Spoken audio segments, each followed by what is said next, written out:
रितु बनावत जी हमारे साथ इस वक्त फोन लाइन पर जुड़ी हैं। रितु जी, सबसे पहले आपका बहुत स्वागत है लोकमत हिंदी पर। धन्यवाद, नमस्कार। रितु जी, कहाँ है चाय वाला पर आपकी गलत तरीके से एक फोटो अपलोड की गई है, जिसको लेकर आपने शिकायत की है, इसको लेकर क्या कहना चाहेंगे?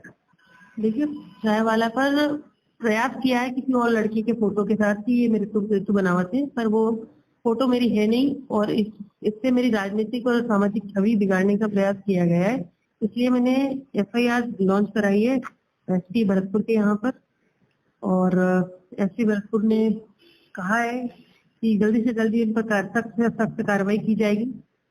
और डीजी क्राइम से भी मैं अपने निर्दलीय साथियों के साथ मिली हूँ, उन्होंने भी आश्वासन दिया है कि जल्दी से जल्दी ऐसे लोगों को गिरफ्तार किया जाएगा।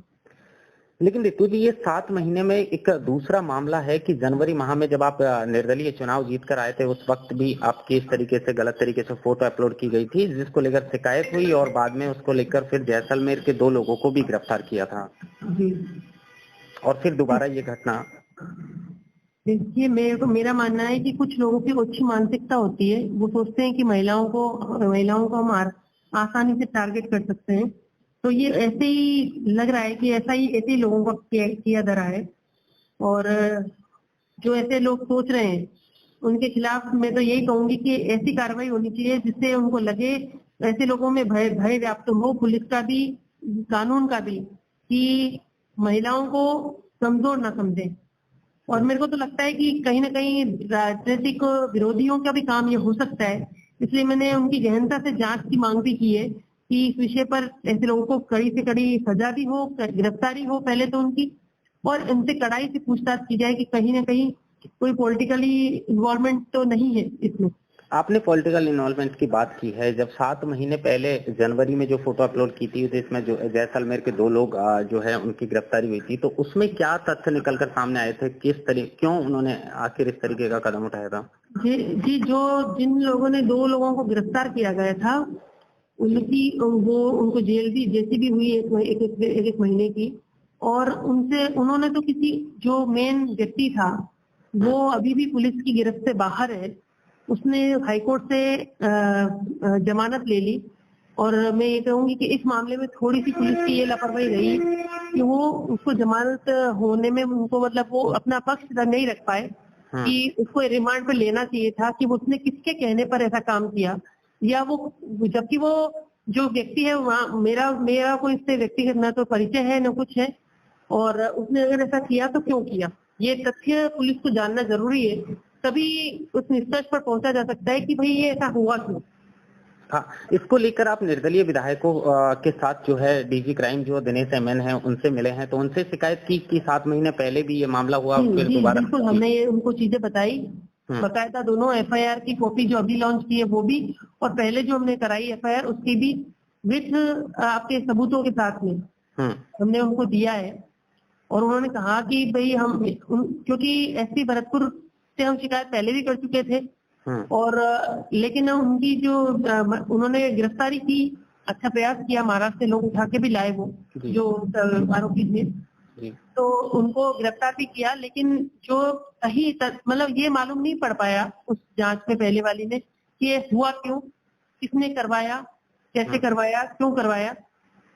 और तो इनकी सब सारी जांच होना, इस जो सेकंड एफआईआर हुई है उसमें भी मैंने हवाला दिया है कि पहले भी ऐसा हुआ है, तो उन्होंने कहा कि हम दोनों ही केस को पैरेलल लेकर और इसकी गहनता से जांच करेंगे कि इनके पीछे कौन है। हाँ, एसपी जो मृदुल कछवा हैं, उन्होंने शिकायत के बाद आपकी पोस्ट हटवा दी है, उन्होंने क्या इस बार आश्वासन दिया है आपको? तो उन्होंने भी यही कहा, वो डीजी क्राइम और एसपी भरतपुर दोनों की टीम साथ ही लग रही है, दोनों मिलकर कोऑर्डिनेशन में काम कर रहे हैं, वो उनके इंस्ट्रक्शन डीजी क्राइम के भी उनको एसपी साहब के पास है, और उन्होंने पूरा आश्वासन दिया है कि जल्दी से जल्दी ऐसे लोगों की गिरफ्तारी कर उनके खिलाफ सख्त से सख्त कार्रवाई करेंगे। सबसे बड़ा सवाल रितु जी यही उठता है कि जब एक महिला विधायक के साथ इस तरीके की वारदात मतलब फोटो अपलोड कर सकते हैं, इस तरीके से परेशान कर सकते हैं, तो आम महिला राजस्थान की अपने आप को कैसे सुरक्षित महसूस करेगी? देखिए, मेरे को भी यही लगता है कि एक पॉलिटिकली साउंड लेडी के साथ में ऐसा हो रहा है, मैं एमएलए हूँ, मेरे साथ में ऐसा हो रहा है, तो ये सही बात है। तो ऐसे जो दिमागी तौर पर बीमार लोग हैं उनका कुछ नहीं कहा जा सकता। ये मैं यही शब्द काम में लूंगी कि ये जो ये करने वाले लोग हैं वो दिमागी तौर पर बीमार है। उनको समझ नहीं आता कि क्या करना चाहिए। महिलाओं की इज्जत करना वो नहीं जानते, इसलिए ऐसा कर रहे हैं। तो मैं ये कहूंगी कि आम महिला वाकई में भय व्याप्त होने वाली स्थिति है और इसके निदान के लिए यही है कि ऐसे लोगों के खिलाफ सख्त कार्रवाई हो, उनको जेल हो। और मैं सरकार से भी यही अपील करती हूँ कि ऐसे लोगों के खिलाफ तत्परता से कदम उठाए, ताकि महिलाओं में एक विश्वास जाग पाए कि सरकार उनके मामलों में संवेदनशील है। हाँ, मुख्यमंत्री भजनलाल शर्मा भरतपुर से ही हैं। आपने उनसे पहले इस मामले को लेकर मुलाकात की थी? जी बिल्कुल, मैंने उनसे मुलाकात की थी और उन्होंने पूरा आश्वासन भी दिया था। और इवन उन्होंने आईजी भरतपुर, एसपी भरतपुर से मेरे सामने ही बात की थी और तत्परता से इस मामले को निपटाने के लिए और दोषियों के खिलाफ सख्त कार्रवाई करने के निर्देश दिए। लेकिन 7 महीने में दोबारा पुनरावृत्ति हुई है इस घटना की, तो आप दोबारा क्या इसको लेकर मुख्यमंत्री से मुलाकात करेंगे? जी बिल्कुल, मैं मुख्यमंत्री साहब से मैं मुलाकात भी करूंगी, उनको चिट्ठी भी लिखूंगी, रिटर्न में भी उनको देने वाली हूँ कि ऐसे लोगों के खिलाफ सख्त से सख्त कार्रवाई हो, जल्दी से जल्दी उनकी गिरफ्तारी हो। जी थैंक यू, अपने लोकमत को समय दिया उसके लिए धन्यवाद। जी धन्यवाद।